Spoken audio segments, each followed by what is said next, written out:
Hey guys, got another bit of installment of another comics to review, so let's just get into it. Kind of be a little short, maybe, I'm not sure. I only have three. I'll probably talk about one more, just briefly. But we'll see here, what do we got? Today we have Deadpool number 36. From Dark Horse Comics, we have Strange Tales of Dr. Hyde.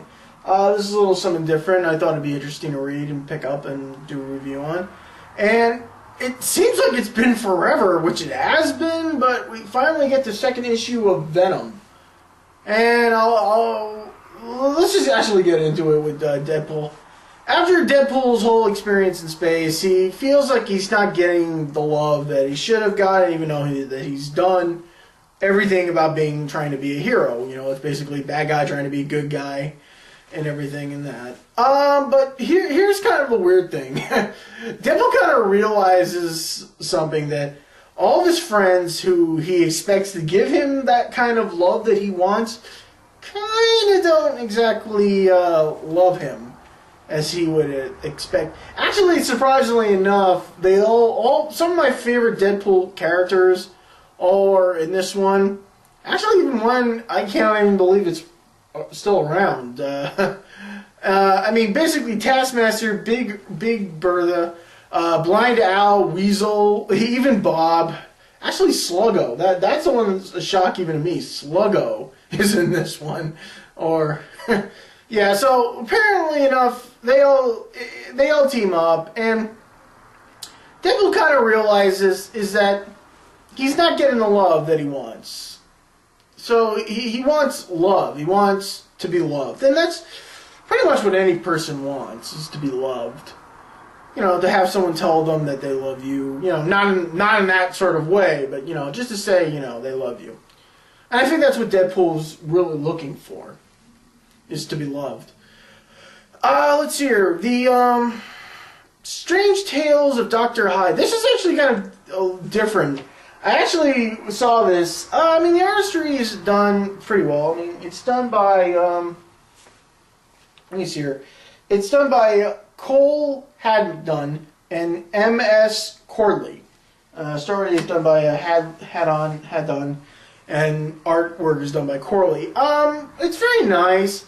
You know, I think when I saw about this book kind of reminded me similar to the old, to the League of Extraordinary Gentlemen comics that's been out, and, you know, I'm not going to talk about the movie. The movie has its moments with me. But yeah, that's how I felt. But this one's a little different. It kind of takes place sometime, I guess, after the whole Dr. Jekyll and Mr. Hyde incident, and now it seems like it's starting up again. It definitely seems like a nice twist and turn kind of comic, like who and, you know, who's who and who did it and everything. Mostly a little bit, there is a little psychological point in it where the inspector and the actual Dr. Jekyll, or Mr. Hyde, as now he's calling himself, are actually kind of having kind of like that Silence of the Lamb moment right there. So it's a pretty good book. I mean, it's a 4-part issue. I might pick up the others just to see see how it turns out. It seems like a really good read. It's pretty fun. I mean, like I said, the artistry is very okay, but it's more of the writing in it and the psychological, I think, I like about it. Venom number 2. Well, I would say it's been a while since Venom, the first Venom. I'm not going to even count the .5, the point story. Was it the .5? No, not the .5. .1 story in the Spider-Man Big Time saga.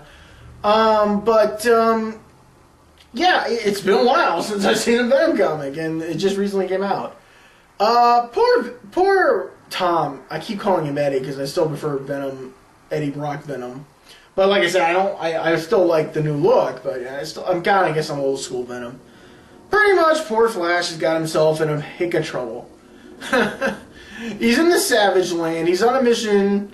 But then, who happens to be in the Savage Land but Kraven the Hunter? Kraven the Hunter, who's out of his mind. So much that he's taking, like, giant spiders and squeezing them for, for aphrodisiacs or something.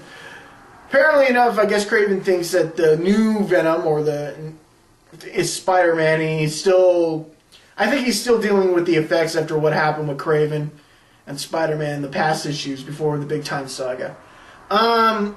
So yeah, basically, pretty much poor Flash is in a heap of trouble. He's way past his moment where he should have been separated from the Venom symbiote, and he still has to complete his mission. But he's kind of doubting himself on this, and he's like wondering, I'm just a big loser in this. How did I get all mixed up in this? And now I'm going to end up dying a loser. I'm trying not to end up getting killed, but I'm going to end up getting killed here. It seems like a pretty good read. Hopefully enough. I mean, the thing with Kraven's kind of very, it takes up the whole comic, so you don't know what the main purpose of, Flash and the Venom symbiote being there, except for something going on in the Savage Land. And Kraven was just the sidetrack, a big sidetrack. But it's a pretty good read. Now, so let me talk about this. I picked up, what is it? I'm not going to get into it, but I picked up Brightest Day, number 24. I think this is the last issue. And it's I'll be honest with you, it's pretty messed up. I mean, but it's supposed to be the final, I think it's the final issue. Somebody said it was the final issue. I don't know. But, I'm not going to, I think the cover alone explains who's back and who's the chosen one here.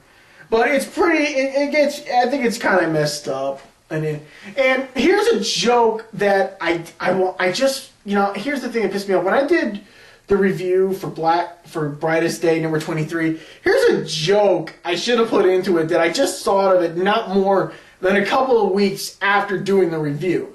Now, hear me out on this. Doesn't this sound kind of familiar? You have a powerful rings, 4 characters dressed as the elementals Earth, Fire, Wind, and Water, and what happens when you combine those two? I'm sorry. Does anybody know what happens when you combine, magic rings and elemental powers together? You get, yeah. I'm sorry, yeah. You get this.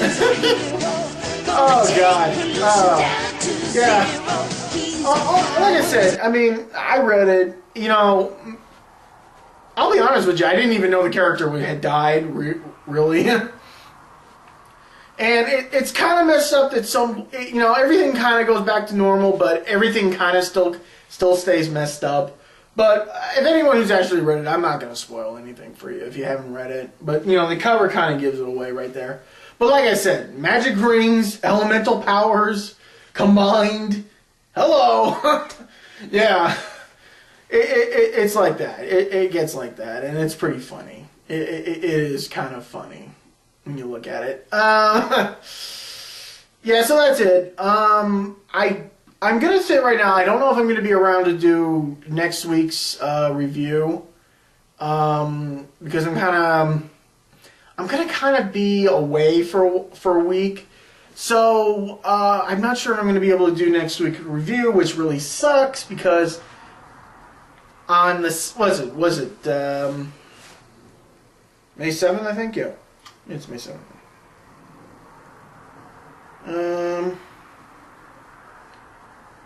May